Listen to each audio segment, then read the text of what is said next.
വിപിൻ, ഏറെ അഭിമാനപൂർവ്വം തിരിച്ചെടുക്കേണ്ട ഒരു മണ്ഡലമായി LDFിനും ഒപ്പം തന്നെ കോൺഗ്രസിന് അത് തിരിച്ചുപിടിക്കുക എന്ന റോളുമുണ്ട്. പക്ഷേ സ്ഥാനാർത്ഥി നിർണയവുമായി ബന്ധപ്പെട്ട് കോൺഗ്രസിന് വലിയ ഒരു തലവേദന മുന്നിൽ നിൽക്കുന്നുണ്ട്. LDFിനെ സംബന്ധിച്ചിടത്തോളം LDF പൂർണ്ണ ആത്മവിശ്വാസത്തിലാണെന്ന് TP രാമകൃഷ്ണൻ കുറച്ച് ദിവസങ്ങൾക്ക് മുമ്പാണ് പറഞ്ഞത്. അപ്പോൾ ഈ ഒരു സ്ഥാനാർത്ഥി നിർണയവുമായി ബന്ധപ്പെട്ടൊക്കെ ഉള്ള നീക്കങ്ങൾ എത്രത്തോളം സജീവമാണ്? തെരഞ്ഞെടുപ്പ് ഇപ്പോൾ അങ്ങ് പടിവാതിൽക്കൽ എത്തിയിരിക്കുകയാണല്ലോ, ജൂൺ 19-ന്.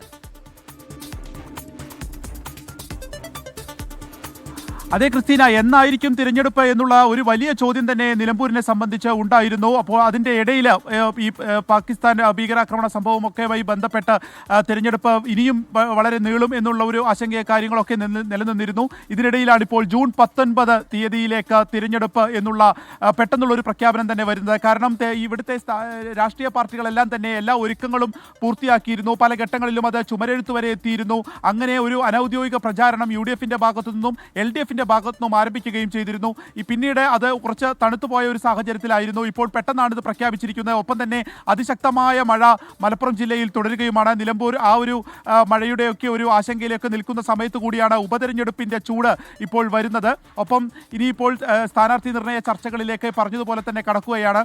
UDFിനെ സംബന്ധിച്ച് ഒരു ഏപ്രിൽ പകുതിയോടെ തന്നെ സജീവമായി ഈ ഒരു സ്ഥാനാർത്ഥി ചർച്ചകൾ നിന്നിരുന്നു. അതിൽ ആര്യാടൻ ഷൗക്കത്ത്, ഒപ്പം തന്നെ DCC പ്രസിഡന്റായിട്ടുള്ള VS ജോയ്, ഇവരുടെ പേരുകൾക്ക് തന്നെയാണ് മുൻഗണന. ഇതിൽ ആരായിരിക്കും എന്നതിനെ സംബന്ധിച്ച് ഏറെ ഒരു സോഷ്യൽ മീഡിയയിലടക്കം തന്നെ ഏറെ ചർച്ചകളും വാഗ്വാദങ്ങളും ഒക്കെ പരസ്പരം ഉണ്ടായിരുന്നു. എന്നാൽ ഇപ്പോഴും അതൊരു അന്തിമ ലിസ്റ്റിലേക്ക് എത്തിയോ എന്ന ചോദ്യത്തിന് ഉത്തരമില്ല.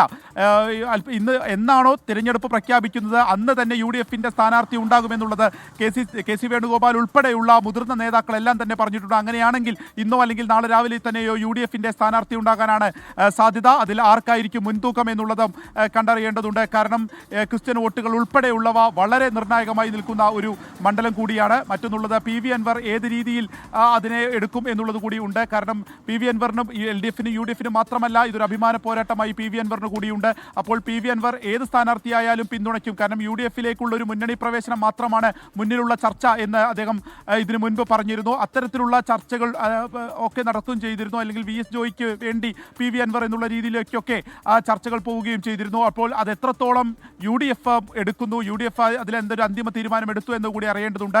LDFിനെ സംബന്ധിച്ച് ഒരു സ്വതന്ത്ര സ്ഥാനാർത്ഥിക്ക് വേണ്ടി തന്നെയായിരുന്നു അവർ നോക്കിയിരുന്നത്. സ്വതന്ത്ര പരീക്ഷണം PV അൻവറിലൂടെ മാത്രം നിൽക്കുന്നതല്ല, അത് മുന്നോട്ട് പോകും എന്നുള്ളത് തന്നെ മുതിർന്ന നേതാക്കൾ പറഞ്ഞിരുന്നു. അപ്പോൾ അത്തരത്തിലുള്ള ചർച്ചകൾ നടക്കുന്നുണ്ട്. അതല്ല എന്നുണ്ടെങ്കിൽ പാർട്ടി ചിഹ്നത്തിൽ തന്നെ മത്സരിക്കണമെന്ന് എടക്കരയിൽ നിന്നുള്ള ആവശ്യങ്ങൾ ഇതിനിടയിൽ ഉണ്ടായിരുന്നു. അപ്പോൾ അത്തരത്തിൽ ആണെങ്കിൽ DYFIയുടെ പ്രസിഡന്റിന് ഒരു സാധ്യത ഈ ഒരു ഘട്ടത്തിൽ പറയുന്നുണ്ട്.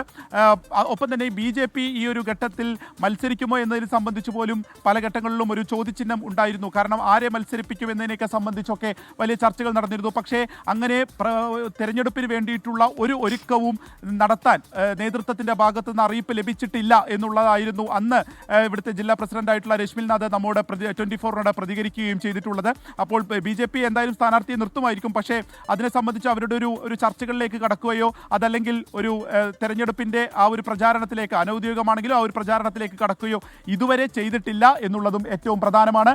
2021 ഏകദേശം 2700 വോട്ടുകൾക്ക് മാത്രമാണ് PV അൻവർ വിജയിച്ചിട്ടുള്ളത്. അതുകൊണ്ട് തന്നെ വലിയൊരു മാർജിനിൽ വിജയിച്ച സ്ഥലമല്ല, LDFിൻ്റെ ഒരു കോട്ട എന്ന് പറയാവുന്ന സ്ഥലമല്ല. എന്നാൽ UDFിനെ സംബന്ധിച്ച് 3 പതിറ്റാണ്ടോളം ആര്യാടൻ മുഹമ്മദ് നിലനിർത്തിയിട്ടുള്ള ഒരു മണ്ഡലമാണ്. അത് തിരിച്ചു പിടിക്കുക എന്നുള്ളത് UDFിനെ സംബന്ധിച്ച് ഏറ്റവും നിർണായകമാണ്. അവർ അനുകൂലമായി കരുതുന്ന ഘടകങ്ങൾ ഇപ്പോൾ PV അൻവർ ഉൾപ്പെടെയുള്ളവർ കൂടെയുണ്ട് എന്നുള്ളതാണ്. ഒപ്പം തന്നെ സർക്കാർ വിരുദ്ധത ഒരു വോട്ടായി മാറുമെന്നുള്ള പ്രതീക്ഷ കൂടി UDFിനെ സംബന്ധിച്ചുണ്ട്. LDF ആണെങ്കിൽ അവിടുത്തെ ഏറ്റവും പ്രധാനം നിലമ്പൂരിലെ ബൈപ്പാസ് റോഡിന് വേണ്ടിയിട്ടുള്ള ഒരു ഭരണാനുമതിയൊക്കെ നൽകി നിൽക്കുന്ന ഒരു സാഹചര്യത്തിൽ അതെല്ലാം തന്നെ വോട്ടായി മാറും. വികസനത്തിന് വേണ്ടിയാണ് വോട്ട് എന്നുള്ളതായിരുന്നു. ഒപ്പം തന്നെ ഈ ഒരു തിരഞ്ഞെടുപ്പിൻ്റെ ചർച്ചകൾ വരുന്ന ഒരു ഘട്ടത്തിൽ തന്നെ മന്ത്രിമാരുടെ ഒരു പട നിലമ്പൂരിലേക്ക് എത്തുകയും പല ഉദ്ഘാടനങ്ങളും അംഗൻവാടി ഉൾപ്പെടെയുള്ളവ ഉദ്ഘാടനം നടത്തുകയും ചെയ്തിരുന്നു. തിരഞ്ഞെടുപ്പിന് ഇപ്പോൾ ഈ ഒരു വേദി ഒരുങ്ങിയിരിക്കുന്ന സാഹചര്യത്തിൽ അതിൻ്റെ തീയതി വന്ന സ്ഥിതിക്ക് ഇനി മന്ത്രിമാരും MLA മാരും ഉൾപ്പെടെയുള്ളവർ ഇപ്പോൾ കേന്ദ്രീകരിക്കും. തദ്ദേശ തെരഞ്ഞെടുപ്പിന് മുൻപിലുള്ള ഒരു കട്ടൻ റൈസർ, ഒപ്പം തന്നെ ഈ ഒരു മൂന്നാം ഭരണം സ്വപ്നം കാണുന്ന LDF-നെ സംബന്ധിച്ച് ഏറ്റവും നിർണായകമായിട്ടുള്ള ഒരു തിരഞ്ഞെടുപ്പായി നിലമ്പൂരിലേത് മാറുമെന്നുള്ളത് തർക്കമില്ല. ഏറ്റവും പ്രധാനപ്പെട്ട കാര്യം ഇവിടെ നിൽക്കുന്ന ഈ വന്യമൃഗശല്യം, മാൻ ആനിമൽ കോൺഫ്ലിക്റ്റ് ഒക്കെ, അതുപോലെ തന്നെ ഏറ്റവും രൂക്ഷമായി നിൽക്കുന്ന ഒരു പ്രതിസന്ധി ഘട്ടത്തിൽ കൂടിയാണ് ഇപ്പോൾ ഈ തിരഞ്ഞെടുപ്പ് വരുന്നത് എന്നുള്ളതാണ്. അത് സജീവ ചർച്ചയാകുമെന്നുള്ള കാര്യത്തിൽ തർക്കമില്ല.